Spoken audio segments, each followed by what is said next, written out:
ভাই আল্লাহর কাছে কিছু সাহায্য করে দেন ভাই, এতে আমার চেয়েও গরিব। আরে বাংলাদেশে কি পরিমাণের ভিখারি, মগো আফ্রিকায় কোনো ভিখারি নাই। ও ভাই এটা কি খয়রাত দিলেন? তুমি খারাপ চাইছো, তো খারাপ দিছি তো কি হয়েছে?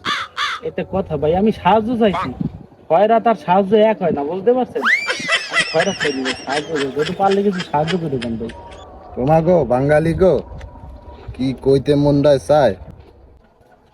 এলো এটা ধরো 50 টাকা দিলাম। ভাই এই একটা কথা ভাই, এটা কি সাহায্য? সাহায্য মানে কি বোঝেন? কম হলো 5 থেকে 10,000 টাকা দেবেন, মোর পিছনে এরকম ভাবে অ্যাঙ্গেল ভাবে দাঁড়াইয়া দুই একটা ছবি তুলবেন, তাহলে ফেসবুকে দিয়ে দেবেন। এটার কাছে সাহায্য। এই 50 টাকা কি এটা সাহায্য? যান না সামনে যান, এই জায়গা দিয়ে যান, সামনে যান, সামনে যান, যান এই জায়গা দিয়ে সামনে যান, সামনে যান। লোক আসতে দেবেন, আমার কাস্টমার আরো কাস্টমার আইবে, আইসো ফালতু লোক।